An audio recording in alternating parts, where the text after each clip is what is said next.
జన చైతన్య వేదిక YouTube channel ప్రేక్షకులకు నమస్కారం. ఈరోజు మన స్టూడియోలో ఒక ప్రత్యేక అతిథి విచ్చేసి ఉన్నారు. వారు మరెవరో కాదు, ప్రొఫెసర్ సి రామచంద్ర గారు. వారు centre for economic and social స్టడీస్లో వృత్తిరీత్యా పనిచేసి పదవి విరమణ చేసి ఉన్నారు. వారు గుంటూరు వచ్చేసిన నేపథ్యంలో మన స్టూడియోలో ఒక ఇంటర్వ్యూ ఇవ్వడం జరుగుతుంది. సో ముందుగా వారిని స్వాగతిద్దాం. నమస్కారం రామచంద్ర గారు. నమస్కారం సార్, ఇటీవల రాష్ట్ర ముఖ్యమంత్రి గౌరవనీయులు నారా చంద్రబాబు నాయుడు గారు అసెంబ్లీలో ఒక ప్రకటన చేశారు. ఇటీవల విశాఖలో జరిగినటువంటి పెట్టుబడుల సదస్సులో మన రాష్ట్రానికి 13.25 లక్షల కోట్లు పెట్టుబడులు వచ్చాయని, దేశం మొత్తం మీద ఆ పర్సంటేజ్ చూస్తే కనుక మన రాష్ట్రానిదే దాదాపుగా 25.6% అని, అదేవిధంగా గడిచిన 20 నెలల్లో 6.28 లక్షల ఉద్యోగాలు కల్పించామని, 5 సంవత్సరాలలో దాదాపుగా 20 లక్షలకు తక్కువ కాకుండా ఉద్యోగాలు కల్పిస్తామని ముఖ్యమంత్రి ప్రకటించిన సందర్భం మనం గమనించాం సార్. ఇందులో ఈ 20 లక్షల ఉద్యోగాల కల్పన ఏదైతే ఉందో దాని సాధ్యాసాధ్యాల గురించి మీరు తెలియజేయగలరు సార్. ఇప్పుడు విశాఖపట్నంలో జరిగినటువంటి పెట్టుబడుల సదస్సు మొన్న జరిగింది ఒకటి. అంతకుముందు 2015-19 మధ్యలో 4 సార్లు విశాఖలోనే సదస్సులు జరిగినాయి. ఇదే థీమ్, పెట్టుబడుల ఆహ్వానం మీద దేశంలో అనేక చోట్ల నుంచి పారిశ్రామికవేత్తలు రావడము, వాళ్ళతో సంతకాలు చేయడము, ఇవన్నీ జరిగినాయి. అప్పుడు కూడా ప్రతి సంవత్సరం కూడా అన్ని లక్షల కోట్లలోనే, ఏది వేల కోట్లలో కాదు. తర్వాత జగన్మోహన్ రెడ్డి గారు అధికారంలో ఉన్నప్పుడు ఒక్కసారి జరిగినట్టు నాకు గుర్తు. సో అంటే అప్పుడు ఒక 5 సార్లు, ఇప్పుడు ఒకసారి 6 సార్లు విశాఖపట్నంలో. అంటే ఈ 10 ఏళ్ల లోపు 2 ఏళ్ళు కరోనాను తీసేద్దాం, జరిగితే ఎన్ని లక్షల కోట్ల పెట్టుబడులకు ఒప్పందాలు జరిగినాయి, ఎన్ని లక్షల కోట్లు నిజంగా పెట్టుబడుల రూపంలో ఆంధ్రప్రదేశ్కి వచ్చినాయనే దాని మీద ఇంతవరకు ఒక శ్వేతపత్రం వేయలేదు. ఈ ప్రభుత్వం వేయొచ్చు, ఎందుకంటే ఎక్కువ సదస్సులు జరిపింది ఈ ప్రభుత్వమే. వీళ్ళు ప్రకటన చేస్తే చాలదు 20 లక్షల ఉద్యోగాలు కల్పించడం అంటే ఎక్కడ, ఏ రంగంలో కల్పించినారు? ఇప్పుడు మనకు ఆంధ్రప్రదేశ్లో మొత్తం 13 జిల్లాలు ఉన్నాయి, పాత జిల్లాలు. ఒక 10, 15 ప్రధానమైన నగరాలు ఉన్నాయి. ఇవి మనకు తెలియకుండా ఎక్కడొచ్చినాయి? నిన్నటికి మొన్న 6 లక్షల పైచులకు ఉద్యోగాలు కల్పించినామని ఈ 18 నెలల్లో అని చెప్పేసి అసెంబ్లీలో ప్రకటించినారు. ఒక 5 రంగాల పేర్లు చెప్పండి. ఇప్పుడు 6 లక్షలు చెప్పిన వాళ్ళు అంత కరెక్ట్గా లాస్ట్ డిజిట్ వరకు మీరు వివరాలతో అసెంబ్లీలో ప్రకటన చేసినప్పుడు ఆ రంగాల వివరాలు కూడా ప్రకటన చేస్తే చూసుకుంటారు కదా పబ్లిక్, నిజంగా వచ్చిందా లేదనేది. ఇవి కాకుండా అదనంగా ప్రతి సంవత్సరం డావోస్ పర్యటనలు, అక్కడి నుంచి కూడా మేము లక్షల కోట్ల ఒప్పందాలు తీసుకొస్తున్నాం, ఇన్ని లక్షల కోట్లు వచ్చినాయి, ఇది అని చెప్పి. ఇటీవల ఎక్కడో ఒక ఇంగ్లీష్ ఛానల్కి టీవీ ఇస్తూ 20 లక్షల కోట్లు టైప్లో అది నోరు జారినారా ఏదో కూడా అనుకున్నాను. అల్టిమేట్గా ఏంటంటే మీరు చెప్పేటువంటి ప్రకటనలకు ఇన్ని లక్షల కోట్ల పెట్టుబడులు, ఇన్ని లక్షల ఉద్యోగాలు అనడానికి గ్రౌండ్ లెవెల్లో ప్రజలు డే టు డే లైఫ్లో గమనించే వాళ్ళకి ఈ వాస్తవ పరిస్థితులకు చాలా పెద్ద తేడా ఉంది. సో మీది ప్రకటనలకే పరిమితం, కానీ ప్రజల్ని మభ్యపెట్టడానికి చేస్తున్న ప్రకటనలు కానీ, ఏ రంగాల్లో ఎంత పెట్టుబడులు వచ్చినాయి, ఆ రంగాల్లో ఏం వచ్చింది, ఒక ఇండస్ట్రీ వచ్చిందా, లేకపోతే ఒక పెద్ద కార్పొరేట్ ఆఫీస్ వచ్చిందా? ఉద్యోగాలు ఇవి ఎక్కడ గాలిలో ఉండవు కదా. 6 లక్షల ఉద్యోగాలు అంటే మామూలు విషయం కాదు. ఇవి చెప్పకుండా కేవలం ఒక గ్రాస్ ఫిగర్ డేటా అనౌన్స్ చేస్తే వాటికి విశ్వసనీయత లేదు. వీళ్ళు ఎంత ఎక్కువ చెప్పుకుంటే అంత వాళ్ళకు లాస్ ఆఫ్ క్రెడిబిలిటీ ఉంటుంది, కానీ వాస్తవంగా ప్రజలు నమ్మే పరిస్థితులు లేరు. ఇంకొకటి దీనికి అదనంగా ఎందుకు ఇది వాస్తవం కాదు అని అంటున్నానంటే, last year GST collections data మొన్న వచ్చింది. సో గత సంవత్సరం ఫిబ్రవరితో పోల్చుకుంటే, 2025 ఫిబ్రవరితో పోల్చుకుంటే 2026 ఫిబ్రవరిలో కేవలం 5% మాత్రమే పెరుగుదల ఉంది జిఎస్టీ రెవెన్యూస్లో. జిఎస్టీ రెవెన్యూస్ అనేది ప్రజలు చేసేటువంటి ఆర్థిక లావాదేవీలు చేసేటువంటి ట్యాక్స్, మనకందరికీ తెలుసు. ప్రజలు ఎక్కువగా ఎంత ఆర్థిక కార్యకలాపాల్లో పాల్గొంటూ వస్తువులు కొనడాలు, అమ్మడాలు ఇవన్నీ చేస్తూ ఉంటే జిఎస్టీ కలెక్షన్స్ కూడా ఆ స్థాయిలో పెరుగుతాయి. మరి ఈ ఒక్క సంవత్సరం కంప్లీట్గా ఈ ప్రభుత్వం ఉన్న సంవత్సరమే 25 ఫిబ్రవరి నుంచి 26 ఫిబ్రవరి వరకు. సో అంటే ఈచ్ మంత్ చూస్తారా, గతంలో ఫిబ్రవరితో పోల్చుకుంటే ఈ నెల ఫిబ్రవరిలో ఎంత పెరిగినాయి అంటే కేవలం 5%. మరి ఏమైనా ఈ పెట్టుబడులన్నీ, ఇన్ని లక్షల ఉద్యోగాలు వచ్చుంటే ఆ ఉద్యోగస్తులందరూ ఎక్కడో చోట ఇళ్ళలో ఉండాలి, ఇళ్ళకి కావాల్సిన వస్తువులు కొంటూ చేస్తూ ఉండాలి. సో ఇవి మళ్ళీ జిఎస్డిపి 11%, 12% పెరిగిందంటారు. మరి 11% రాష్ట్ర ఆదాయం పెరిగినప్పుడు ఆ ఆదాయం ఎక్కడికి పోయింది? ఆ ఆదాయం ఏ రూపంలో మనకు కనపడాలి అంటే ప్రభుత్వానికి వచ్చే పన్నుల వసూళ్ల రూపంలో కనపడాలి. ఒక ఇండస్ట్రీస్లో పెట్టుబడి పెడుతున్నామంటే ఆ ఇండస్ట్రీ కార్యకలాపాలు దాంట్లో ప్రొడక్షన్ అంతా బయటకు రావడానికి టైం పడుతుంది. ఓకే, మరి మీరు చెప్పండి, మీరు తెచ్చినటువంటి 20 లక్షల కోట్ల పెట్టుబడి లేకపోతే ఇన్ని కోట్ల పెట్టుబడులు పలానా చోట ఇండస్ట్రీ వస్తూ ఉంది, 6 monthsలో స్టార్ట్ అయింది, ఇంకొక 6 monthsలో స్టార్ట్ అవుతుంది, దాని మీద ఇన్ని కోట్ల పెట్టుబడి, ఎక్కడ ఏ విధమైన వివరాలు ఇవ్వకుండా పైన ఒక పెద్ద ఫిగర్ అనౌన్స్ చేస్తే దానికి విశ్వసనీయత లేదు. Main loss of credibility, lack of confidence on what the government is saying. Sir, April 1వ తేదీ నుండి పాపులేషన్ మేనేజ్మెంట్లో భాగంగా ఒకరు వద్దు ముగ్గురు ముద్దు అంటూ ముగ్గురు పిల్లల్ని కంటున్న తల్లులు ఎవరైతే ఉన్నారో వారికి దాదాపుగా 25,000 రూపాయల ప్రోత్సాహంతో పాటు ఆ బిడ్డ పోషణ కొరకు ప్రతి నెల 1,000 రూపాయలు అందిస్తామని, ఉద్యోగులైతే కనుక మహిళా ఉద్యోగులకు 18 నెలల సెలవు ఇస్తామని, పురుష ఉద్యోగులకైతే 2 నెలలు సెలవు ఇస్తామని చెప్పి, దీనికోసం మళ్ళా వర్కింగ్ హాస్టల్స్ ఒకటి, చైల్డ్ కేర్ సెంటర్లు ఒకటి ఇది చెప్తున్నారు. ఈ విధంగా చూస్తే సార్, అసలు ఈ అధిక జనాభా అనేది మనకి భారమా లేదా ముఖ్యమంత్రి గారు చెప్తున్నట్టు దీన్ని సంపదగా భావించాలి? దీనిపై మీ అభిప్రాయం ఏమి సార్? ఇప్పుడు ఈ ప్రకటన చూసినప్పుడు నిన్నటి నుంచి ఈ మీడియాలో నాకు 2 విషయాలు స్పష్టమైంది. ఏంటంటే ప్రజలు ఎందుకు ఎక్కువ మంది పిల్లల్ని కనరు, ఒక పరిణామం జరిగే కొద్దీ అనే పట్ల కనీస అవగాహన లేకుండానే ఉండాలి. 2, ప్రజల పట్ల చాలా చులకన భావనైన ఉండాలి. అంటే నేను కొంత అమౌంట్ ఇస్తాను అంటేనే ఎగిరెగిరి పడి ఈ గవర్నమెంట్ స్కీములకైతే ఎట్లాగో ఎగిరి పడుతున్నారో పిల్లల్ని కూడా ఆ విధంగానే కంటారు అనేటువంటి ఒక చులకన భావం ప్రజల పట్ల ఉంటే కానీ ఆ ప్రకటన చేరనేది అర్థమవుతుంది. ఇందులో మనం గత 30 సంవత్సరాలుగా చూస్తే, ఇప్పుడు డేటా ఇచ్చినారు కదా, 3% నుంచి ఫర్టిలిటీ రేట్ ఈరోజు 1.5%కి పడిపోయింది 1993లో. 1993, 95లో ఈయన ముఖ్యమంత్రి అయినారు ఉమ్మడి ఆంధ్రప్రదేశ్కి. ఆ పీరియడ్లో ఏం జరిగిందంటే డ్వాక్రా ప్రోగ్రామ్స్, ముఖ్యంగా గ్రామాల్లో మహిళలకి డ్వాక్రా ప్రోగ్రామ్స్కిలో బెనిఫిషరీస్గా చేరాలి అంటే 2 పిల్లల కంటే ఎక్కువ ఉండకూడదు అనేది ఒక నిబంధన పెట్టి, ఒక 3 పిల్లలు ఉన్న వాళ్ళని చేర్చుకుంటే కూడా 4వ చైల్డ్కి వెళ్ళకూడదు. సో 2 పిల్లలతో సరిపెట్టుకోవడం అనేది ఒక షరతు విధించి ఆ రోజు డ్వాక్రా ప్రోగ్రామ్స్ అమలు చేయడం జరిగింది. పెద్ద ఎత్తున గ్రామాల్లో ఈ మండల వ్యవస్థ ఉండడం వల్ల ఎంఆర్ఓలు కానీ ఎండిఓలు కానీ ప్రజల పట్ల గ్రామాల్లో కొన్నిసార్లు గ్రామ సభల్లో, అంటే జన్మభూమి సభలు ఇవన్నీ వాళ్ళు ప్రెగ్నెంట్గా ఉన్న లేడీ 3వ ప్రెగ్నెంట్ అయితే ఆమెను ఆ సభల్లో హేళనగా కామెంట్స్ చేసిన ఘటనలు కూడా ఉన్నాయి. అధికారులు, నేను కొన్ని చోట్ల ప్రత్యక్షంగా చూసిన తర్వాత ఎంఆర్ఓతో అబ్జెక్ట్ చేయడం జరిగింది. ఆమె ప్రెగ్నెంట్గా ఉండాలా లేదనేది కేవలం ఆమె నిర్ణయం పైన లేదు, కుటుంబము, భర్త, వీళ్ళందరి నిర్ణయం ఉంటుంది. అట్లాంటిది ఆమెను ఏకాకిం చేసి నలుగురు ముందు చులకం చేసి మాట్లాడడం కరెక్ట్ కాదండి. నేను ఒక ఎంఆర్ఓతో ఆ రోజుల్లో అనడం కూడా జరిగింది.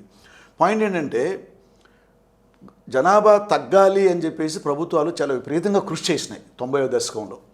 అప్పటికి కేరళలో బాగా తగ్గి ఉండింది, తర్వాత తమిళనాడులో తగ్గినింది. ఆంధ్రప్రదేశ్ 3వ రాష్ట్రం భారతదేశంలో జనాభా పెరుగుదల రేటు గణనీయంగా తగ్గడానికి. అది ఒక క్రమం. తర్వాత ఏమైంది, 90 దశకం నుంచి లేకపోతే 2000 సంవత్సరం తర్వాత నుంచి, ముఖ్యంగా ఈ చంద్రబాబు నాయుడు ముఖ్యమంత్రి అయిన తర్వాత ప్రభుత్వ రంగంలో ఉన్నటువంటి విద్యా వైద్య రంగాలను చాలా విపరీతంగా దారుణంగా నష్టపరిచాడు. ఇప్పుడు ఒక ఇంట్లో ఒక కొత్త చైల్డ్ వచ్చింది అంటే 20 సంవత్సరాల పాటు ఆ చైల్డ్ బాధ్యత బరువు ఉంటుంది ఆ కుటుంబం మీద. ఆరోగ్యపరమైన ఖర్చులు, తర్వాత చదువుకు సంబంధించిన ఖర్చులు, ఇవన్నీ మేనేజ్ చేసుకుంటూ ఒక 20 సంవత్సరాలు సపోర్ట్ ఇవ్వగలిగితేనే డిగ్రీ పూర్తి చేయగలుగుతుంది ఆ పిల్లవాడు కానీ అమ్మాయి కానీ. అంతవరకు సపోర్ట్ చేయడానికి నీకు ప్రతిదీ కాస్ట్లీ అయిపోయిన తర్వాత, ముఖ్యంగా ఎడ్యుకేషను, హెల్త్, ఆటోమేటిక్గానే పేరెంట్స్, ఈ యంగ్ కపుల్స్ 2 బదులు ఒకరినే పుట్టించుకునేటువంటి పరిస్థితి వస్తుంది. అందుకని ఈరోజు ఒక కపుల్కి 1.5 చైల్డ్ అంటే 2 కపుల్స్కి 3 చైల్డ్ అని లెక్క. అంటే రీప్లేస్మెంట్ లెవెల్కి తగ్గిపోయినట్టు. ఇది మన దగ్గరే జరిగిందా? ప్రపంచవ్యాప్తంగా జరిగింది.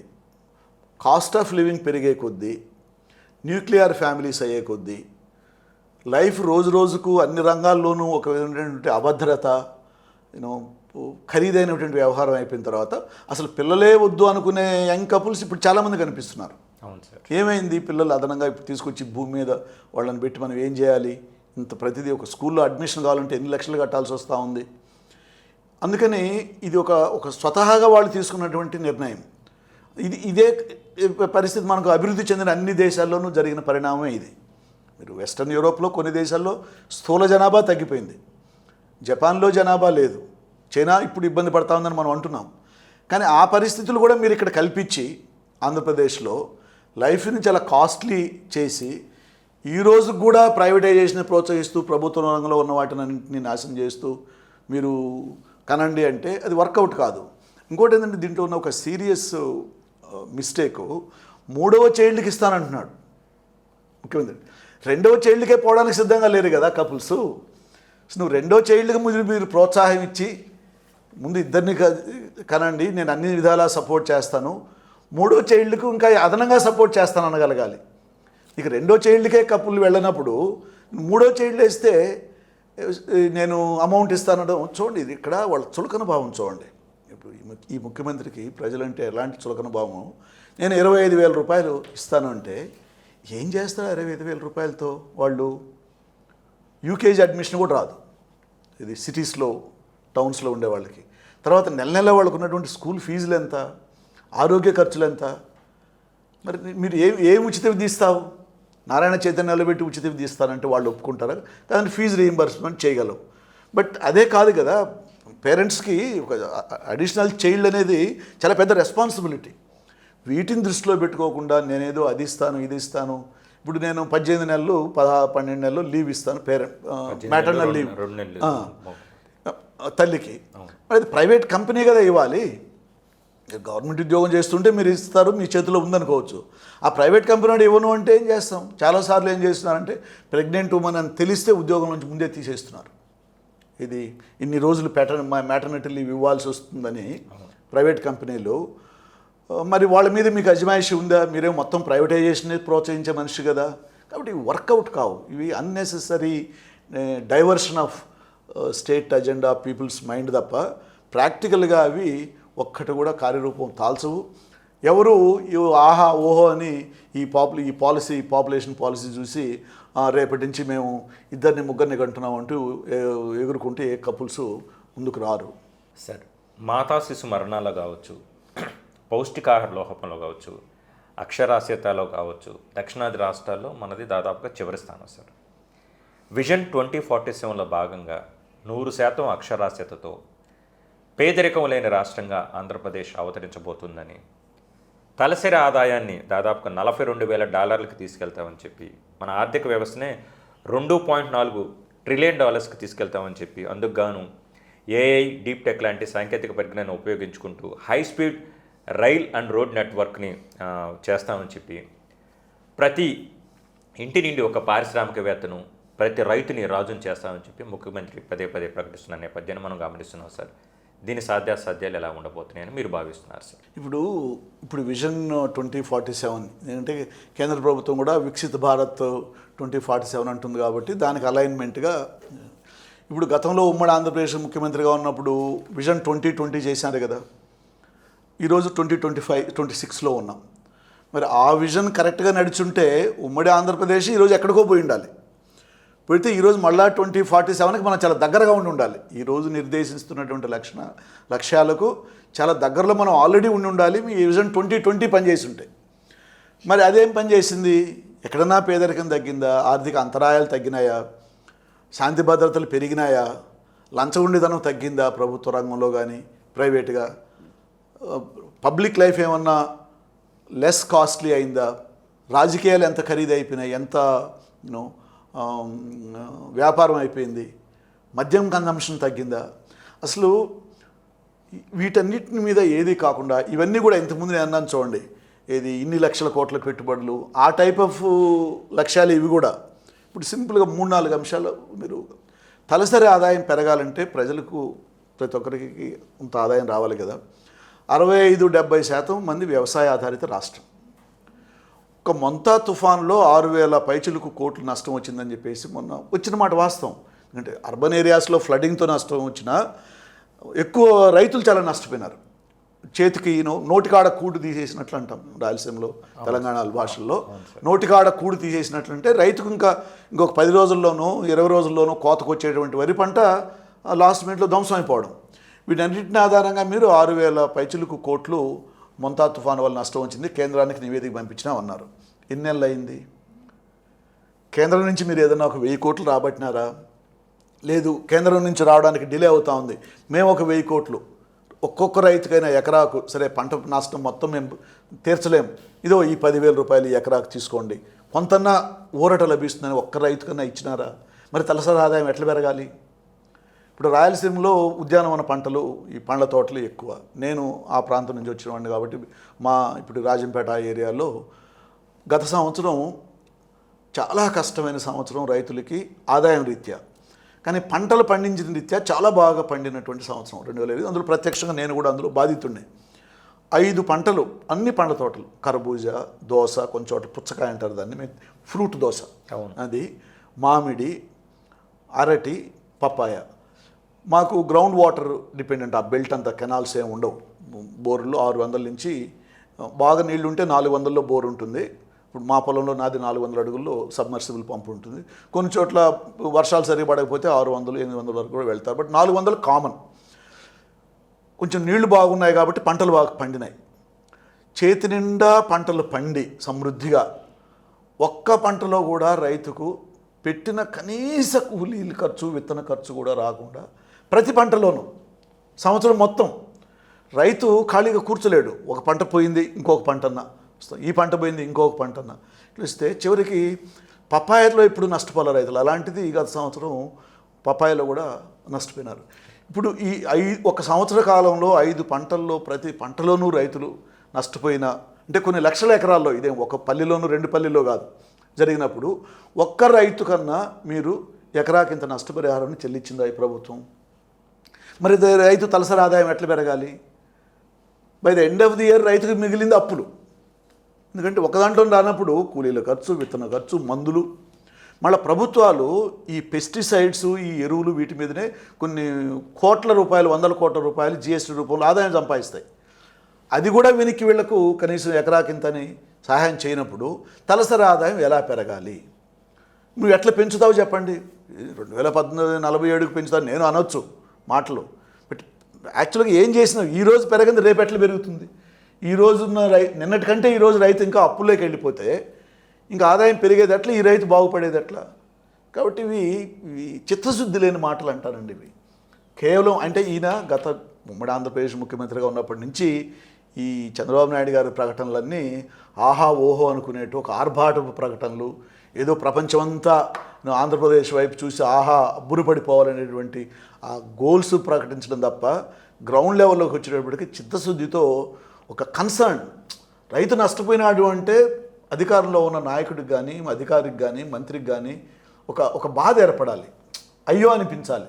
అయ్యో అనిపించినప్పుడు నీకు ఇదో నా కెపాసిటీ ఇంత ఉంది, నీది ఈ సంవత్సరం రాష్ట్ర ప్రభుత్వం చేతిలో కూడా ఎక్కువ ఆదాయం లేదు, ఇదో నేను ఇంత ప్రస్తుతానికి రైతులకు ఊరట కల్పిస్తున్నాను అనేటువంటి ఒక ధోరణి వస్తుంది.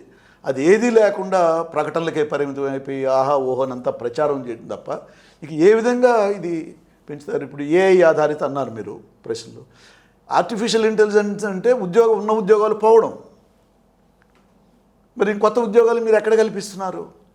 ఆర్టిఫిషియల్ హబ్బు, ఏఐ హబ్ ఏంటి? ఇవన్నీ పనికిరాని slogans. Quantum valley, artificial hub. ఏంటి ఆర్టిఫిషియల్ హబ్బు?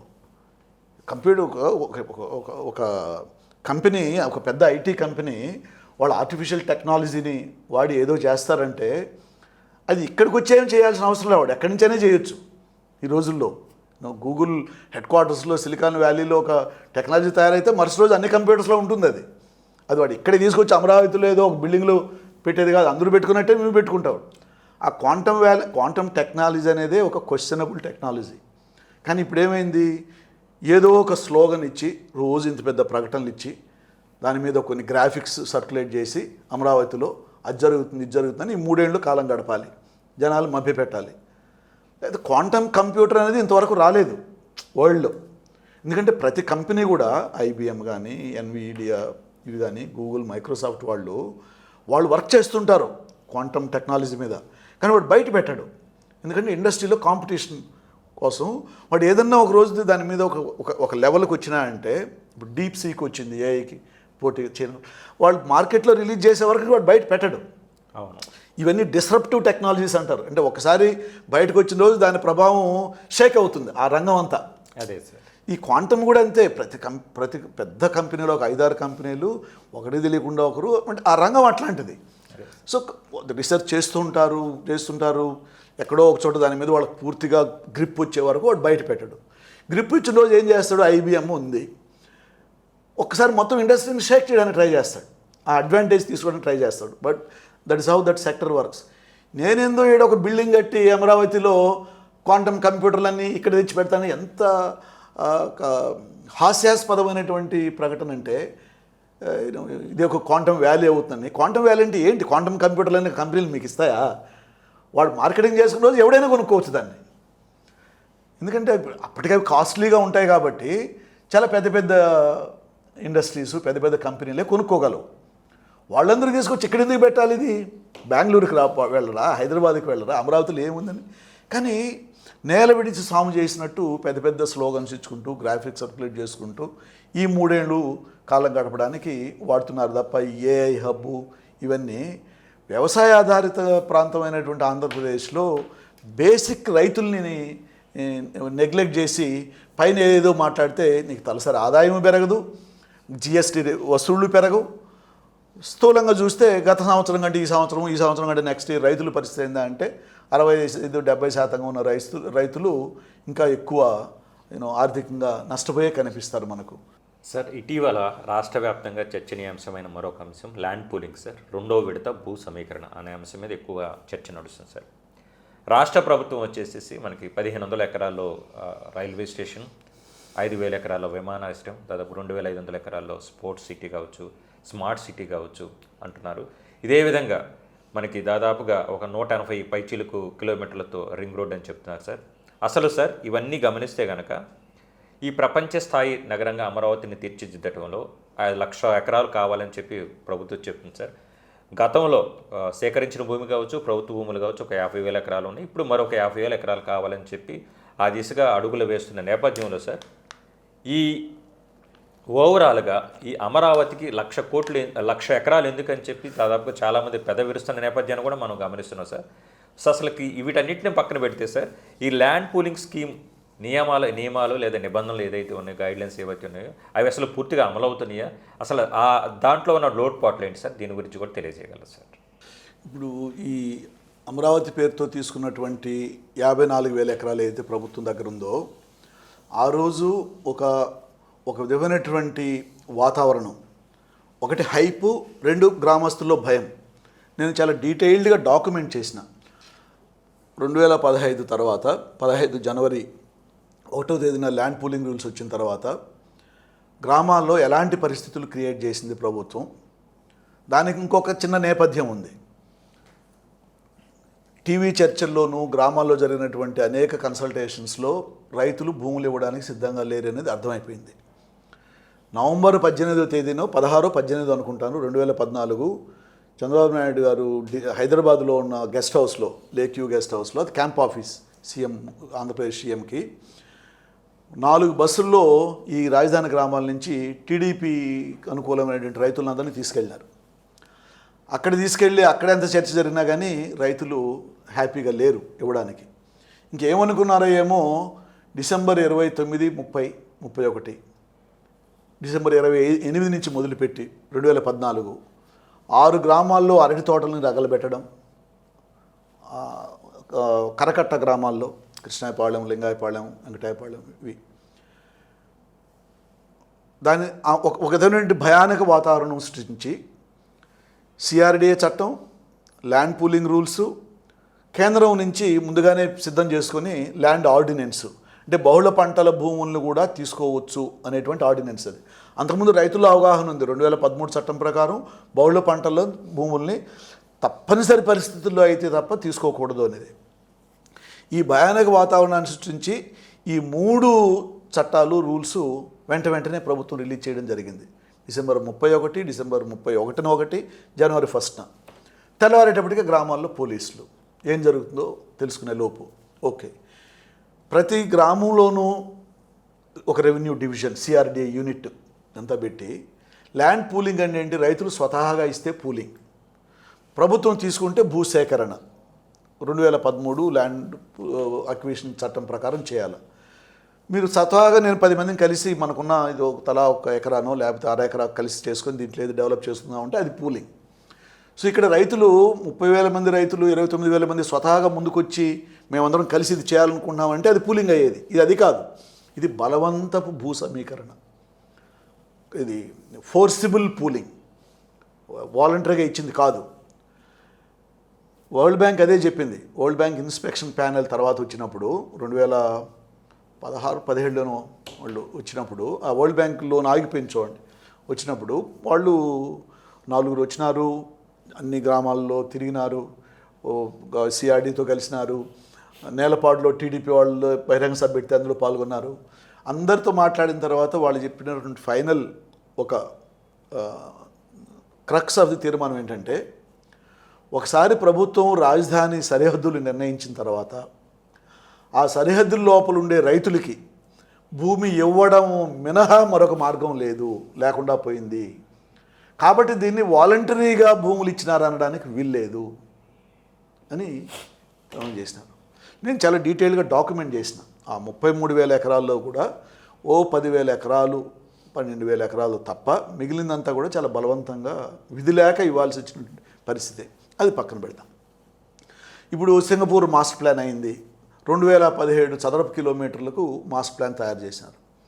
హైదరాబాద్ ఒక 25 నుంచి 30 లక్షల జనాభా ఉండగలిగేటువంటి నగరం అది. 2017 చదరపు కిలోమీటర్లు. హైదరాబాద్తో పరిచయం ఉన్న వాళ్ళు ఏమన్నా చూస్తే జిహెచ్ఎంసీ కాకముందు మున్సిపల్ కార్పొరేషన్ ఆఫ్ హైదరాబాద్ అని ఉండేది. దాని చుట్టూ ఒక 10 మున్సిపాలిటీలు ఉండేటివి. ఇప్పుడు కూకట్పల్లి, ఎల్బీ నగర్ ఇవన్నీ చుట్టూ ఉన్న మున్సిపాలిటీస్. సెంట్రల్లో మున్సిపల్ కార్పొరేషన్ ఆఫ్ హైదరాబాద్. అప్పుడు హుడా అని ఉండేది, హైదరాబాద్ అర్బన్ డెవలప్మెంట్ అథారిటీ. ఈ మున్సిపల్ కార్పొరేషన్ ఆఫ్ హైదరాబాద్ అనేది కూడా 2017 చదరపు కిలోమీటర్లోనే అటు ఇటుగా విస్తీర్ణం ఉన్న నగరం. ఒక 25 నుంచి 30 లక్షల జనాభా ఉన్నటువంటి నగరం. Old city. మనం వెంగళరావు నగర్, ఎస్ఆర్ నగర్ వరకు ఉండేది అది. ఆ మేరకు ఈరోజు అమరావతికి సింగపూర్ వాళ్ళు చేసినారు. మరి ఆ మేరకు నగరం రావాలి, అందులో సగమన్నా నగరం వచ్చింటే తర్వాత దీని అవసరాలు పెరుగుతున్నాయి అని నగరం అది విస్తరిస్తుంది.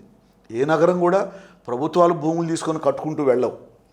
ఒక నగరానికి ఒక డైనమిక్స్ వచ్చేస్తే తన own dynamics, economic activities, administrative activities, దాంట్లో ఒక ప్రైవేట్ సెక్టర్, పబ్లిక్ సెక్టర్, దానికి ఒక నగరానికి ఒక ఐడెంటిటీ, ఒక సెల్ఫ్ డ్రివన్ డైనమిక్స్ వచ్చేస్తాయి ఎకనామిక్ యాక్టివిటీస్లో. అప్పుడేమవుతుంది, ఎవరు అడగకుండానే వెంచర్స్ వస్తూ ఉంటాయి. ఈరోజు హైదరాబాద్ చుట్టుపక్కల వస్తే పెద్ద పెద్ద వెంచర్స్ అన్నీ ఏ ప్రభుత్వం తీసుకునింది?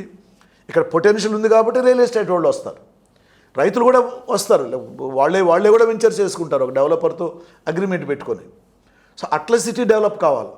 అప్పుడు ఏ డైరెక్షన్లో ఎక్కువ ఎకనామిక్ యాక్టివిటీస్ జరుగుతాయో, ఏ డైరెక్షన్లో ఎక్కువ ఫెసిలిటీస్ ఉన్నాయో ఆ డైరెక్షన్లో సిటీ కూడా ఎక్కువ డెవలప్ అవుతుంది. ఇప్పుడు మనకు హైదరాబాద్ చూడండి, వనస్థలిపురం సైడ్ ఎక్కువ ఇటు వచ్చేసింది. ఇటు బీహెచ్ఏలు, ఐడిబిఎల్, బీహెచ్ఏలు, కూకట్పల్లి ఇట్లా ఉండడంతో పటంచేరు వరకు ఈ లైను, బాంబే లైను ఇట్లా వచ్చింది. ఓల్డ్ సిటీ సైడ్ ఎక్స్పాండ్ కాల. తర్వాత మేడ్చల్ సైడ్ ఎక్స్పాండ్, అంటే హైవేస్ వచ్చేసినాయి. ఇప్పుడు శంషాబాద్ వచ్చిన తర్వాత కూడా స్లోగా నడుస్తూ ఉంది. కానీ షాద్ నగరు, చేవెళ్ళ, శంకర్పల్లి, కోకాపేట ఇటు అలైన్మెంటు వస్తాం. సో దానికి ఎవరు ప్రభుత్వాలు ఒక ఓవరాల్ రెగ్యులేటరీగా చేసే తప్ప భూములు ముందే తీసి పెట్టుకోవాల్సిన అవసరం లేదు, అట్లా జరగడం కూడా లేదు. కానీ ఇక్కడే జరుగుతూ ఉంది. అమరావతి అనే దానికి ఒక రూపురేఖలు రాకముందే అక్కడ ఒక 10,000 మంది కూడా కొత్త జనాభా నివసించకముందే ఈ క్వార్టర్స్ కడుతున్నారు. క్వార్టర్స్లోకి ఎంతమంది ఎంప్లాయీస్ వస్తారో, ఎంతమంది రారో ఇది తేలాలి. ఎంప్లాయీస్ వస్తారనుకున్నా అల్టిమేట్గా అక్కడ ఒక 2 లక్షల మందో 2.5 లక్షల మందో ప్రభుత్వ ఆధారిత పనులు చేసేవాళ్ళు ఉంటారు. చుట్టూ ఆల్రెడీ 29 గ్రామాలు ఉన్నాయి. ఇన్ కోర్స్ ఆఫ్ టైం ఇది పెరిగే కొద్దీ అదనంగా వస్తే పెరుగుతుంది. అది కాకుండా ఇప్పుడు అదనంగా ఇంకొక 50,000 ఎకరాలు తీసుకోవాలి. ఇది ఒక భూదాహం తప్ప మరొకటి కాదండి. అంటే రైతులకి వ్యవసాయం కష్టపడిన పరిస్థితుల్లో రైతులకి వ్యవసాయాన్ని వదలడానికి సిద్ధంగా ఉన్నారు, చేసుకోలేరు ఎక్కువ అనేటువంటి వాతావరణంలో కౌలు ఆశ చూపించి, ప్లాట్లు ఆశ చూపించి, ఇప్పుడు రైతుకండి 15,000 రూపాయలు కౌలు వచ్చే చోట 30,000 ఆఫర్ చేస్తున్నారు. రైతుకి ఏమవుతుంది, ఒక 10 ఏళ్ళు అయితే ఇస్తారు కదా, అంటే నాకు ఒక 15 సంవత్సరాలు కౌలు వచ్చినట్టు కదా, అప్పటికి ఏదో ఒకటి కాకుండా పోతుందా ఈ ప్లాట్లకి అనేటువంటి ఒక వాతావరణం కల్పించి ముందు భూములు తీసుకొని చేతుల్లో పెట్టుకోవడం. కానీ ఇంతవరకు ఈ తీసుకున్న 54,000 ఎకరాలు ఎవరెవరికి ఎంత అలాట్ చేసినారు ఒక శ్వేతపత్రం ఉందా? మొదట్లోనే ఏమన్నారు, అందరికీ అన్నీ ఇస్తే కూడా సంస్థలకి, గవర్నమెంట్కి, ఇళ్ళకి అన్నీ ఇచ్చిన తర్వాత కూడా ప్రభుత్వం చేతిలో 7-8 ఎకరాలు ఉంటుంది. సో లాంగ్ టర్మ్లో అలొకేషన్స్ చేయాలంటే ఈ 7-8 ఎకరాలు అమ్ముకొని ఆయన సెల్ఫ్ ఫైనాన్సింగ్ క్యాపిటల్ అన్నారు కదా, ఇది కడుతూ ఇది అమ్ముతూ నాకు రాజధానిని కడతాం, రాష్ట్ర ప్రభుత్వం ఖజానా మీద ₹1 కూడా బరువు వేయకుండా అని మొదలుపెట్టినారు. ఈరోజు ఒక శ్వేతపత్రం పబ్లిష్ చేసినారా, ఈ 54,000 ఎకరాలు ఏమైంది, ఎవరెవరికి అలాట్ చేసినారు? మరి గతంలో సెల్ఫ్ ఫైనాన్సింగ్ సిటీ అని ఈరోజు ఇన్ని వేల కోట్ల రూపాయలు అప్పు తెచ్చి రాష్ట్ర ఖజానా మీద మోపుతున్నారంటే రాష్ట్ర ప్రజల మీద మోపుతున్నారు. ఇది ఇట్లా ఉన్నప్పుడు అదనంగా వెళ్ళి ఇంకా ఒక 50,000 ఎకరాలు తీసుకుంటే ఆ రైతులకు ఇచ్చే కౌలు కూడా రాష్ట్ర బడ్జెట్ మీద బరువు పడుతుంది. వాళ్ళకి ఇచ్చే కౌలు, అక్కడ ఇచ్చేటువంటి పెన్షన్స్ అగ్రికల్చర్ లేబరర్స్కి, మిగిలిన వాళ్ళకి. సో ఇదేమవుతుంది, చివరికి ఏం చేస్తున్నారు, ఆంధ్రప్రదేశ్ రాజధానిని ఆంధ్రప్రదేశ్ రాష్ట్ర ప్రజలకు ఆర్థికంగా ఒక గుదిబండలాగా, ఒక మోయలేని ఆర్థిక భారంగా ఈ అమరావతిని చేస్తున్నాడు చంద్రబాబు నాయుడు ఈ విధమైనటువంటి విధానాలతో. పూలింగ్ రూల్స్ ప్రకారం నువ్వు ఏదన్నా రైతులకు ఇచ్చిన హామీలు అమలు చేసినావా? నంబర్ 1, ఈ పూలింగ్కి చట్టబద్ధత లేదండి.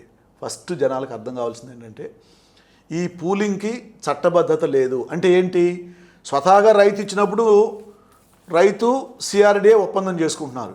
ఇదేంటి, రైతులు కూడా యాజ్ ఎ గ్రూప్ హక్కులు లేవు.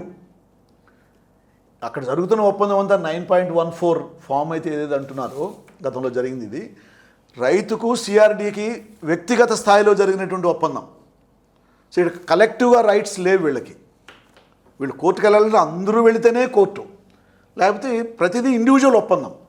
ఈ ఇండివిజువల్ ఒప్పందంలో సిఆర్డీఏ ఒప్పందంలోంచి తప్పుకుంటే, లేకపోతే నీకు ఇచ్చిన హామీల్ని 3 ఏళ్లలో డెవలప్డ్ ప్లాట్స్ ఇస్తామని ఒప్పందంలో సజెస్ట్ చేసినారు, ఇండికేషన్ ఇచ్చినారు.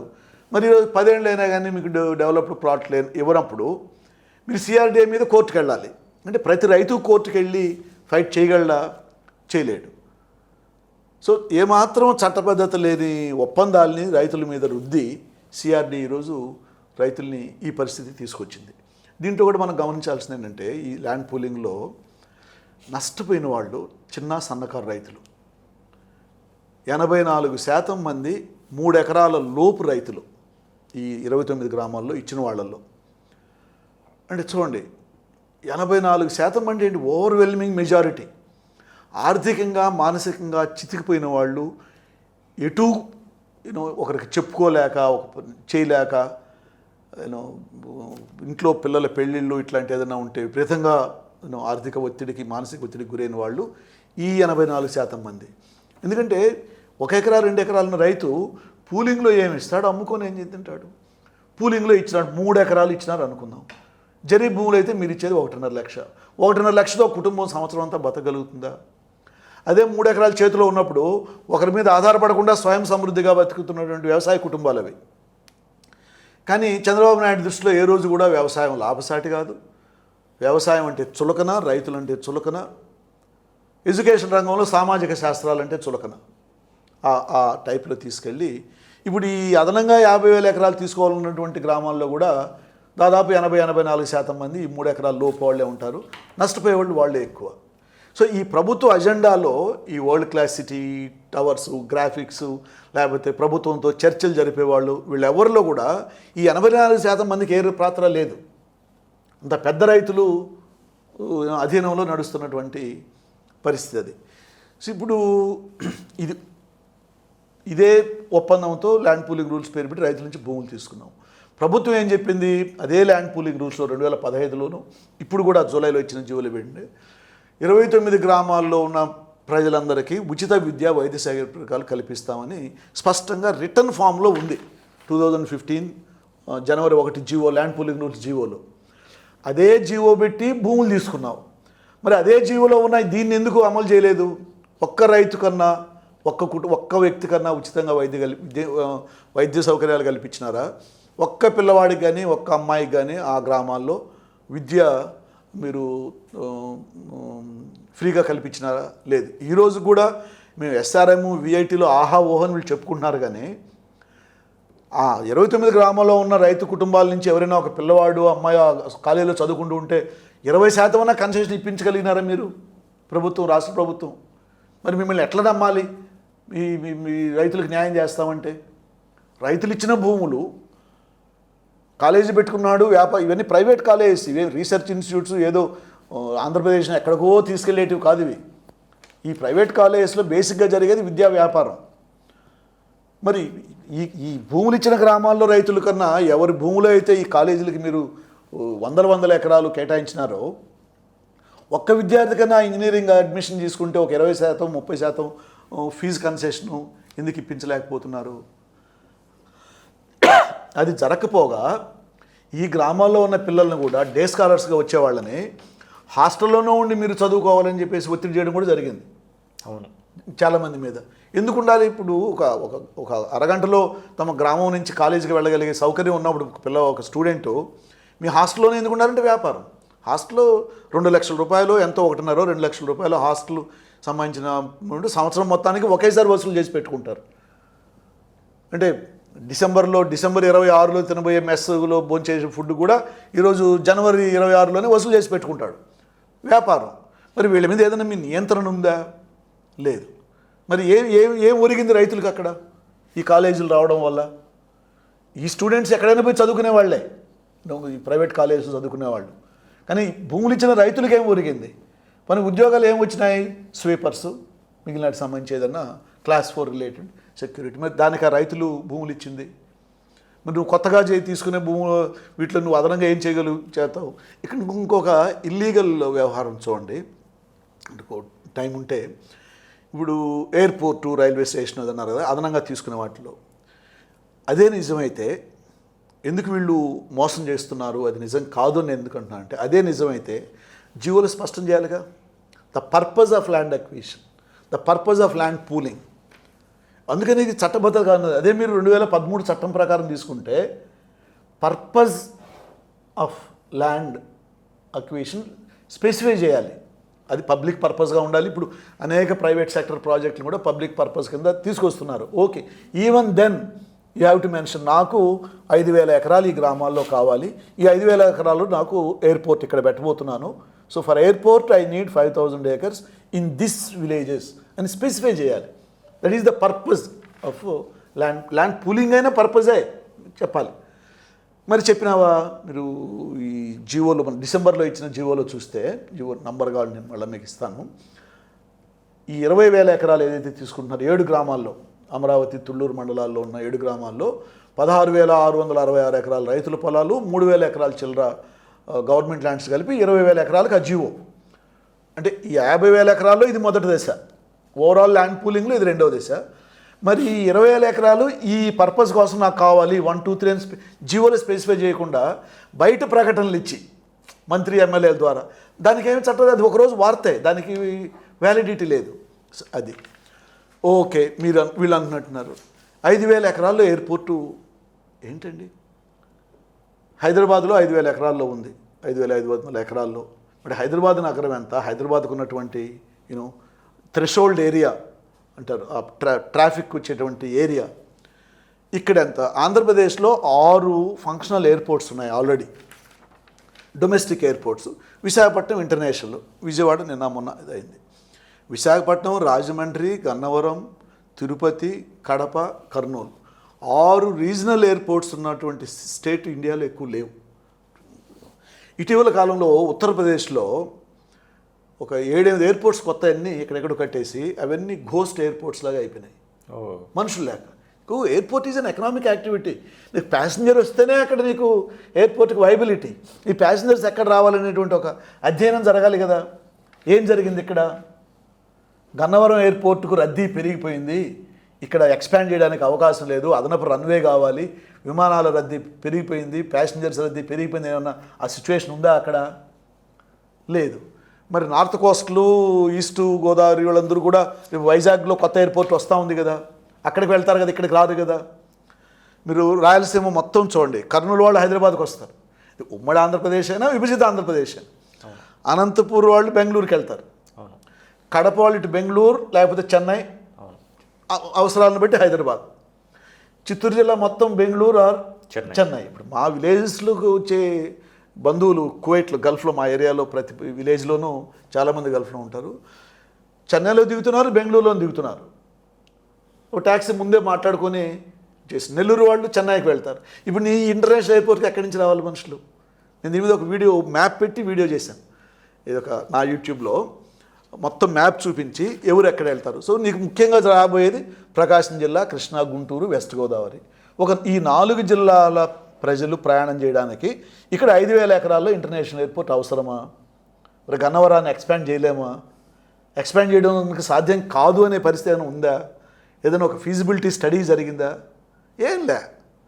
ఆయన ముఖ్యమంత్రి గారు ప్రకటన చేస్తున్నారు, ఆయన అనుకుంటున్నారు, అధికారులు మంత్రి వెళ్ళి గ్రామాల మీద పడుతున్నారు. ఇదేమి డెమోక్రసీ? ఇది భూములు గుంజుకొని తమ కబ్జాలో ఉంచుకోవాలనేటువంటి ఒక దుర్మార్గపు ఆలోచన తప్ప నిజంగా ఇక్కడ ఒక ఎయిర్పోర్ట్ అవసరము ఇది రాష్ట్రానికి, ఈ ప్రాంతానికి అనేటువంటిది ప్రాక్టికల్గా కాదు. అలాంటిదే రైల్వే స్టేషన్ కూడా. ఏంటి రైల్వే స్టేషన్ అక్కడ? ఇప్పుడు రైల్వే స్టేషన్ స్ట్రెయిట్ ట్రాక్ మీద వెళ్తుంది. విజయవాడ వాళ్ళు విజయవాడకు వచ్చి ఎక్కుతారు, కానీ విజయవాడ నుంచి గుంటూరు, హైదరాబాదు పోతున్నాం, విజయవాడ నుంచి వయా ఖమ్మం ఇటు వెళ్తున్నాం. ఇప్పుడు ఈ అమరావతి మీదుగా ఒకవేళ కొత్త రైల్వే లైన్ వేస్తే ఒక లైను ఖమ్మం మీదుగా హైదరాబాద్కి వెళ్ళడం కంటే విజయవాడ నుంచి ఈ రూట్లో చెన్నై, హైదరాబాద్ వెళ్తుంది అనుకుందాం. మరి అక్కడ ఒక స్టేషనే కదా, 4 ప్లాట్ఫామ్స్ జాస్తి, అంటే మనుషులే లేని చోట. ఏందో 1500 అంటే ఇప్పుడు సామాజిక మాధ్యమాల యుగంలో ఉన్నామనేది మర్చిపోతున్నారు వాళ్ళు. 1995లో ఎన్టీఆర్ టీడీపీలో జరిగిన డెవలప్మెంట్స్ ఆ రోజుల్లో లేవు. ఇప్పుడు మీరు ఏం చెప్తే అది జనాలు నంపిపోయి ఒక గంటలో కౌంటర్ ఆర్గ్యుమెంట్స్, లేకపోతే గతాన్ని తవ్వి తీసిన వీడియోలు, ఇవన్నీ సామాజిక మాధ్యమాలు వస్తున్నాయి. అంటే you are shamed in the social media. కాబట్టి 1500 ఎకరాల్లో రైల్వే స్టేషన్ కడతానన్నాడు ముఖ్యమంత్రి, 5,000 ఎకరాల్లో ఎయిర్పోర్టు, మేము దుబాయ్ని మించిపోతాం, మనకు టీడీపీ అయినా ఆర్గ్యూ చేస్తున్నాడు. దుబాయ్ ఏంటి? మీ ఆంధ్రప్రదేశ్ ఏంటి? జీతాలు ఇవ్వడానికి కష్టపడుతున్నటువంటి రాష్ట్రం ఇది, లోటు బడ్జెట్, వ్యవసాయ ఆధారిత రాష్ట్రం. దుబాయ్ వాడితే ఏంటి పోలిక? సో ఇట్లా ఏదో ప్రకటన చేస్తూనే ఓ అని ఎవరెవరో పరిగెత్తుకుంటూ వచ్చి ఇక్కడ పెట్టుబడులు పెడతారు. ఆ రోజులు పోయినాయి. ఇది కేవలం భూ కబ్జా వ్యవహారమే. అదనపు ల్యాండ్ పూలింగ్ పేరుతో ఇవన్నీ ప్రాజెక్టుల పేరు చెప్పి తీసుకున్నట్టు. అట్లాగే బుల్లెట్ ట్రైన్స్ పరుగులు తీస్తాయంటున్నారు ఇక్కడ ఈ ముఖ్యమంత్రి, అక్కడ తెలంగాణ ముఖ్యమంత్రి. ఏంటి బుల్లెట్ ట్రైన్ అంటే వీళ్ళకి జోక్ అయిపోయిందా? 1,10,000 కోట్లు ఇప్పుడు Ahmedabad to Bombay bullet train cost under construction. అందులో 80% జపనీస్ బ్యాంక్ నుంచి లోను. కేంద్ర ప్రభుత్వం గుజరాత్ కావాలనుకుంది కాబట్టి వీళ్ళు చేయగలుగుతున్నారు. మీకు ఎవడిస్తాడు? ఇప్పుడు 1,00,000 కోట్లు అప్పు తెచ్చి ఈ బుల్లెట్ ట్రైన్ కట్టగలవా? ఫీజిబిలిటీ స్టడీసే జరగలేదు ఇంతవరకు. ఇప్పుడు హైదరాబాద్ టు చెన్నై వయా విజయవాడ తప్పించి ఏం బుల్లెట్ ట్రైన్ అవుతుంది అది? సరే, వాళ్ళకు ఆ ఫాస్ట్ ట్రాక్కి వేకెంట్ ల్యాండ్స్ కావాలి, ఉన్న ట్రాక్ పక్కనే మరొకటి దాన్ని వేయరు. ఓకే అనుకున్నా, విజయవాడని ఎట్లా మిస్ అవుతుంది హైదరాబాద్ టు చెన్నై వెళ్ళే బుల్లెట్ ట్రైను? అమరావతిలో ఏముందని వస్తుంది? ఇక్కడ అసలు ఆగితే ఎక్కే మనుషులు కూడా ఉండాలి కదా. అంటే బుల్లెట్ ట్రైన్స్ రేపటి నుంచి పరుగులు తీస్తాయి అమరావతి నుంచి. ఎంతో వాళ్ళు ఏమైనా వాళ్ళు మాట్లాడి చెల్లుబాటు చేసుకుందాం అనుకుంటున్నారు, కానీ ప్రజలు నమ్మే పరిస్థితి అయితే లేదు.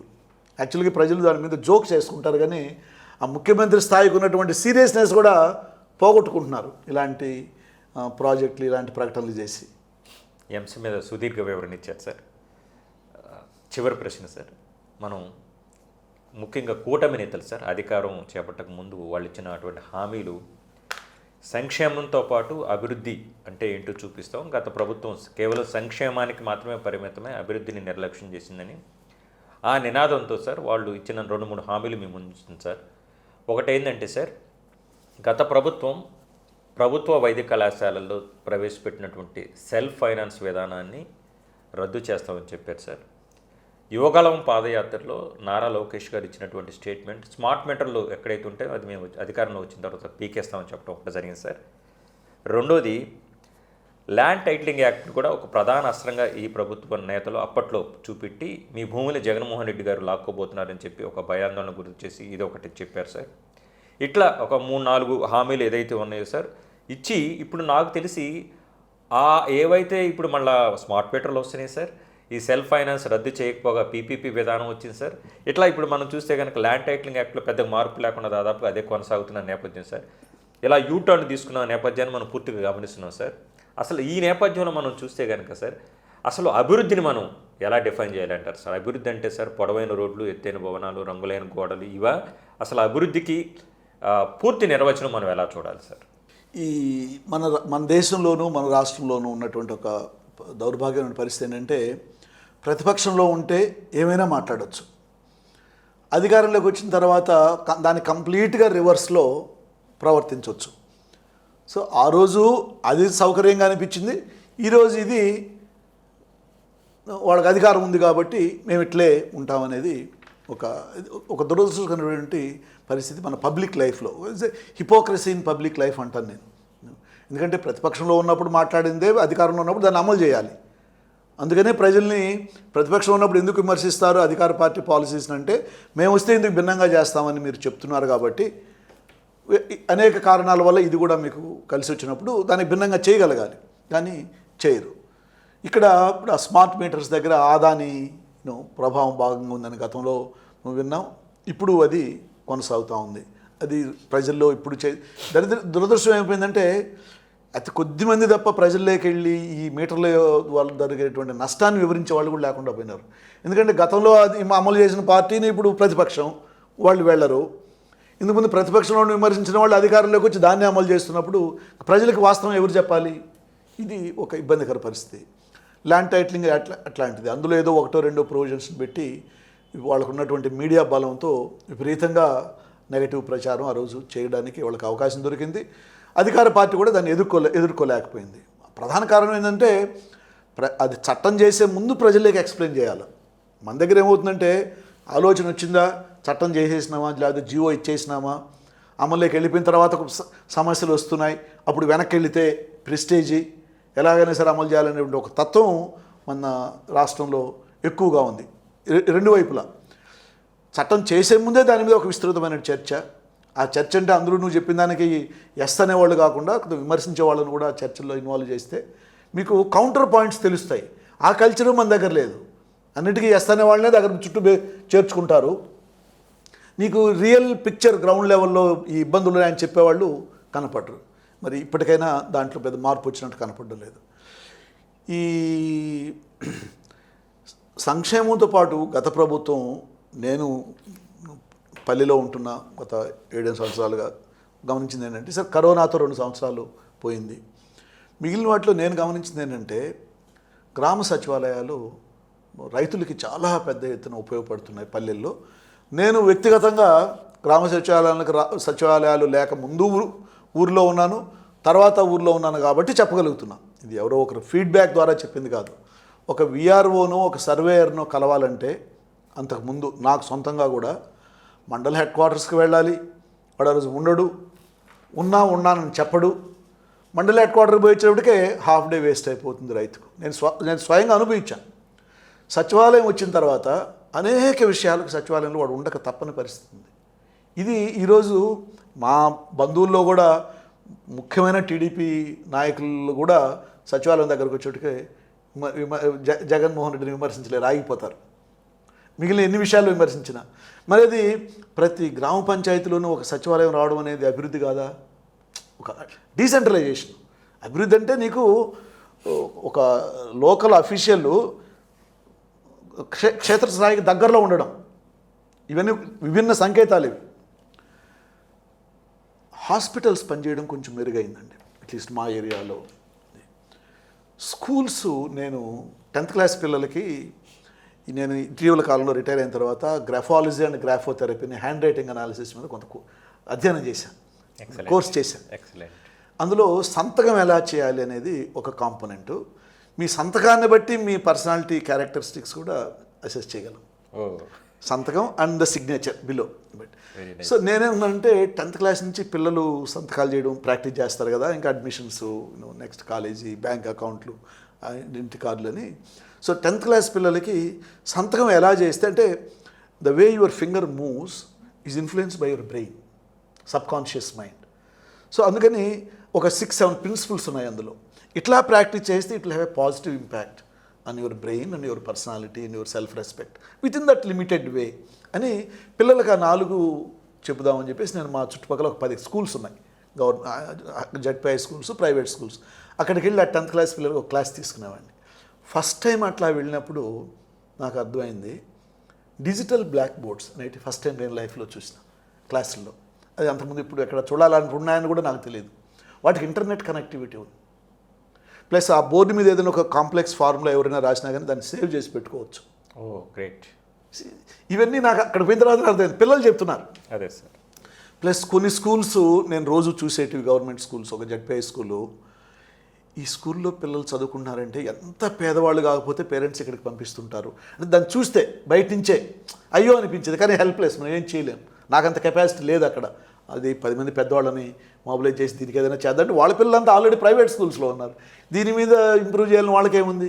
కానీ 3 నెలలు నేను యూఎస్లో పిల్లల దగ్గరికి పోయి వచ్చిన తర్వాత మళ్ళీ ఆ దారిని వెళ్తుంటే మా 10 ప్రైవేట్ స్కూల్స్, 10లో 4 జడ్పీఐ స్కూల్స్, 6 ప్రైవేట్ స్కూల్స్ కంటే బెటర్గా అయిపోయింది ఇది.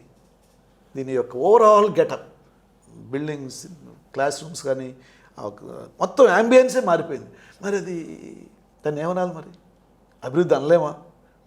ఒకటేంటంటే రాజకీయంగా అనేక అంశాలు, ఒక అధికారంలో ఉన్న పార్టీకి కలిసి వచ్చినాయి, కలిసి రాలేదు, ఎలక్షన్స్ అవుట్కమ్ అది వేరు, నేను దాంట్లోకి వెళ్ళను, ఎవరిది ప్లస్ మైనస్. బట్ ఇవి గ్రౌండ్ లెవెల్లో కనిపించినట్టు. కానీ they are not enough to to propel a party to power.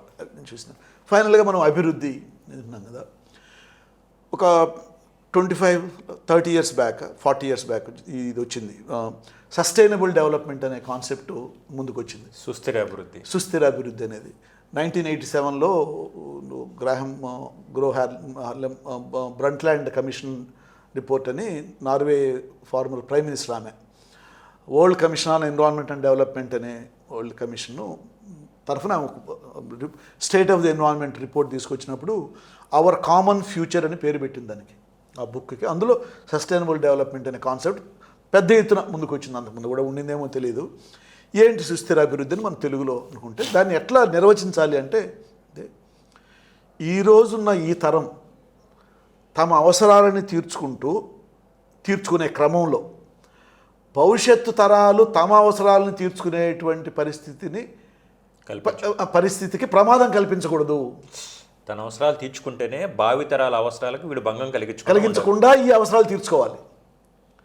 అప్పుడే అది సస్టైనబుల్ అంటాం, టు సస్టైన్ అంటాం. అంటే ఒక సుస్థిరతగా కొనసాగలుగుతుంది. సుస్థిరత అంటే అంతకంటే పడిపోకూడదు. So to meet the needs of the present generation without compromising the ability of the future generations to meet their own demands అనేది ఆ డెఫినేషన్. ఇప్పుడు మనం దాన్ని దృష్టి పెట్టి చూసుకున్నప్పుడు మనం యాక్చువల్గా గ్రౌండ్ లెవెల్లో మనకు ప్రభుత్వాలు చేస్తున్నది రివర్స్. చెరువులు కబ్జాలు సిటీస్లో కానీ బయట కానీ, pollution, industrial pollution, pharma companies, chemical companies. ఒకసారి ఒక చెరువు లేకపోతే ఒక సముద్ర తీరం కాలుష్యం అయిపోతే కొన్ని తరాలు పడుతుంది అవి నార్మల్గా అవడానికి. గాలి, నేల, నీరు, ఈ 3 కదా మనిషికి లైఫ్ సస్టైన్స్. గాలి అంటే ఇటు పోతే మళ్ళీ వీస్తుంది అనుకుందాం. నేల, నీరు కాలుష్యం అయిపోతే ఇంక మనిషి బతికేదేముంది? ప్లస్ యూజ్ ఆఫ్ కెమికల్స్ ఫుడ్లో. మనం కెమికల్ లేని ఫుడ్ అసలు మనం ఊహించలేకపోతున్నాం. ఒక చిన్న తీసుకున్నా కానీ పెస్టిసైడ్స్, హెర్బిసైడ్స్, గడ్డి మందులు కొట్టడాలు, ఫుడ్ అడల్టరేషను, ఇవన్నీ కూడా ఎందుకు ఇంత పెద్ద ఎత్తున జరుగుతున్నాయంటే సమాజంలో అవినీతి, రాజకీయ అవినీతి. నీకు ఒక ఇండస్ట్రియలిస్టు నీకు రాజకీయంగా కొన్ని 100 కోట్లు డొనేషన్ ఇచ్చేసినా అంటే వాడు ఏం చేసినా నువ్వు చట్టాలను అమలు చేయడం లేదు. మరి ఇది ఎట్లా, ఏ విధమైన అభివృద్ధి అవుతుంది? ఇది రెండు సింపుల్గా మనం చూసినామంటే నా ఇండికేషన్స్లో మున్సిపల్ కుళాయి నుంచి నీళ్లు పట్టుకొని తాగలమా, నమ్మకంగా ధైర్యంగా తాగి are you safe, that is the confidence you have to give. అదే అభివృద్ధి. లేదు, సింగపూర్ని అభివృద్ధి చెందిన దేశం ఎందుకు అంటున్నాం? ఇన్ని ట్రిప్పులు వేస్తున్నాడు కూడా ముఖ్యమంత్రి. ఆ ఒక్కదాన్ని అమలు చేయమనండి. సింగపూర్లో ఏ కుళాయిలో ఎక్కడైనా ఇంట్లో కానీ బయట కానీ రోడ్డు మీద కానీ ఒక మార్కెట్లో కానీ అట్లా పట్టుకుని అట్లా తాగేయచ్చు. You don't need. Western Europe అభివృద్ధి చెందిన దేశాలు అంటున్నాం కదా, మీరు అందుకని బాత్రూంలో హ్యాండ్ వాష్ దగ్గర కూడా ఇట్లా పట్టుకొని తాగేసి వచ్చేస్తారు తాగాలనిస్తే. మరి సింగపూర్కి మీరు పోని సార్లు ఈ ముఖ్యమంత్రి కంటే ఎక్కువ సార్లు ఏమన్నా పోయి ఉంటారా? ఆ ఒక్కటి అమలు చేయండి. ఆంధ్రప్రదేశ్లో విజయవాడలో, విశాఖపట్నంలో, తిరుపతిలో, కర్నూలులో, గుంటూరులో మున్సిపల్ కుళాయి నుంచి వచ్చే నీళ్లు నేను అత్యున్నత ప్రమాణాలతో తాగునీరు సరఫరా చేస్తాను వచ్చే 6 నెలల్లో అని ముఖ్యమంత్రిని ప్రకటించి అమలు చేయమనండి. మనకు కళ్ళ ముందు కనిపిస్తుంది కదా, మెజరబుల్ ఎవిడెన్స్ ఉంటుంది కదా. అవి చెప్పరు. 2044, 2047కి ఏదో చేస్తానని చెప్తారు కానీ 6 నెలల్లో మాకు any tap anywhere in the city, అది అభివృద్ధి. డెవలప్డ్ సిటీ అంటే అది. స్కై స్క్రాపర్సు అందులో ఒక భాగం కావచ్చు. 2, రోడ్డు మీద సురక్షితంగా నడవగలుగుతున్నానా, నడవడానికి కావాల్సిన ఒక ఫుట్పాత్ ప్రధానంగా నాకు ఉందా? డెవలప్డ్ కంట్రీస్ మీరు ఏదైనా తీసుకోండి, you can safely walk. Plus నేను పీల్చే గాలి నిన్నటికంటే ఈ రోజుకి తక్కువ పొల్యూటెడ్గా ఉందా, ఎక్కువ పొల్యూటెడ్గా ఉందా? మరి మనిషి గాలి పీల్చకుండా బతకలేడు కదా. మనకు గాలి పీల్చాలా వద్దా అనేది అదేది మన చాయిస్ కాదు కదా. మరి ఇవి నీ ఫుడ్ నిన్నటికంటే ఈరోజు less polluted, you can eat your food confidently. ఇవి గవర్నమెంట్ స్కూల్ నేను ₹1 ఫీజు గురించి ఆలోచించకుండా గుడ్ క్వాలిటీ ఎడ్యుకేషన్ నేను గవర్నమెంట్ స్కూల్కి వెళితే మా పిల్లవాడికి దొరుకుతుందా? ఉచిత విద్య, ఉచితంగానే. ఇప్పుడు అమెరికా లాంటి డెవలప్డ్ మోస్ట్ ఇంపీరియలిస్ట్ కంట్రీలో కూడా 10th క్లాస్ వరకు మీరు డబ్బులు కట్టాల్సిన అవసరం లేదు. టాప్ క్వాలిటీ స్కూల్స్ సింగపూర్లో కానీ మీరు ఫ్రాన్స్, యూకే, జర్మనీ ఇన్ని డెవలప్డ్ కంట్రీసే కదా, వెళ్ళండి. మరి నేను ఆంధ్రప్రదేశ్లో మీకు 2047 వరకు వద్దు, 3 ఏళ్లలో చెప్పండి. మీరు అధికారంలో ఉన్న 3 ఏళ్ళు, గతంలో ఉన్న 9 ఏళ్ళు ఏమి చేయలేదు, ఉన్న వాటిని నాశనం చేశారు పబ్లిక్ సెక్టర్లో. ఈరోజు ఏదేదో చెప్తున్నారు. వద్దు, నేను నా పిల్లవాడిని గుడ్ క్వాలిటీ గవర్నమెంట్ స్కూల్కి పంపగలనా? ఆ పంపే కాన్ఫిడెన్స్ మీరు నాకు ఇవ్వగలరా as a leader of the government? అది నెరవేర్చండి. అప్పుడు కాన్ఫిడెన్స్ పెరుగుతుంది. నీకు 2 పిల్లల 3 పిల్లల అంటే కూడా ఒక ఆలోచన వస్తుంది, ఓకే అని. నేను గవర్నమెంట్ హాస్పిటల్కి వెళ్ళి high quality primary and secondary care వరకు తీసుకుందాం. ఇప్పుడు మన ప్రైమరీ కేర్ మెడిసిన్ మాత్ర ఇంజక్షన్కే ప్రైవేట్కి వెళ్తున్నాం కదా. So at least primary and secondary care వరకు గవర్నమెంట్ హాస్పిటల్కి నేను వెళ్ళగలనా ధైర్యంగా ఎనీ టైం? ఆ కాన్ఫిడెన్స్ ప్రభుత్వాలు ఇవ్వగలిగినప్పుడే ఇది అభివృద్ధికి సంకేతాలు. ఇక్కడ ఉన్న వాటినే ప్రైవేట్ పరం చేస్తూ పీపీపీ మోడల్, మా తెలీదా పీపీపీ మోడల్ అంటే ఏమైందో, ఏం జరుగుతున్నాయో అంటే మిగిలిన వాళ్ళకి ఏమీ కనీస అవగాహన లేదనుకుంటారా ఏంటి? పీపీపీల్లో ఉన్న అంతో ఎంతో ముక్కుతూ మూలుగుతూ నడిచే వాటిని కూడా మీరు అదే అన్నారు కదా, పేమెంట్ సీట్లు గతంలో ఉన్న వాటిని మీరు తీసేయడం కాదు కదా, మొత్తాన్ని ఇచ్చేస్తున్నారు ఇప్పుడు. అదృష్టవశాత్తు దాని మీద పెద్ద ఎత్తున నిరసనలు వచ్చినాయి. ప్రతిపక్ష నాయకుడు కూడా కొంచెం గట్టిగా మాట్లాడడంతో బిడ్డింగ్కి ఎవరు రాలేదు, అతిపాటికి వెళ్ళిపోయిండేటివి. మరి మీరు ఎక్కడ మీరు సామాన్య జనాలకి భరోసా ఇస్తున్నారు ఒక ముఖ్యమంత్రిగా? ఇది లేనప్పుడు 2047లో ఏదో జరుగుతుందంటే ఎవరికి కావాలి? ఈరోజు లైఫ్ కష్టంగా అయిపోయినప్పుడు. సో మనం అభివృద్ధిని ఈ విధంగా మనం చూడవచ్చు. am I feeling more secure today than yesterday in all these basic, నేను బేసిక్ నెసెసిటీస్ గురించే మాట్లాడుతున్నాను. అట్లాగే హైర్ ఎడ్యుకేషన్ కూడా మనకు టైం లేదు కానీ ఒక పబ్లిక్ యూనివర్సిటీని నాశనం చేశాను. చంద్రబాబు నాయుడు ఉన్న పీరియడ్లో పబ్లిక్ యూనివర్సిటీస్ని ఎక్కువ నాశనం చేశాను. ఆ తర్వాత ప్రభుత్వాలు అన్నీ అదే కొనసాగించినాయి.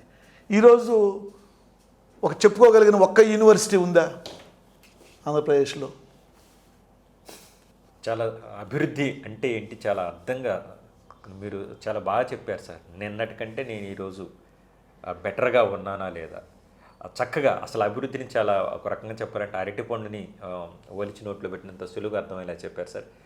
నాకు చాలా ఇష్టమైన ఇంటర్వ్యూ సార్. నేను గతంలో మీ ఇంటర్వ్యూలు చూడటం జరిగింది. సో మీతో ఎలాగైనా ఒక ఇంటర్వ్యూ తీసుకోవాలనే నా కోరిక ఈరోజు నెరవేరింది సార్. మా స్టూడియోకి విచ్చేసి పలు అంశాల పట్ల మీ అభిప్రాయాలను చాలా నిర్మోహటంగా సుస్పష్టం చేసినందుకు గాను మీకు ధన్యవాదాలు రామచంద్ర గారు.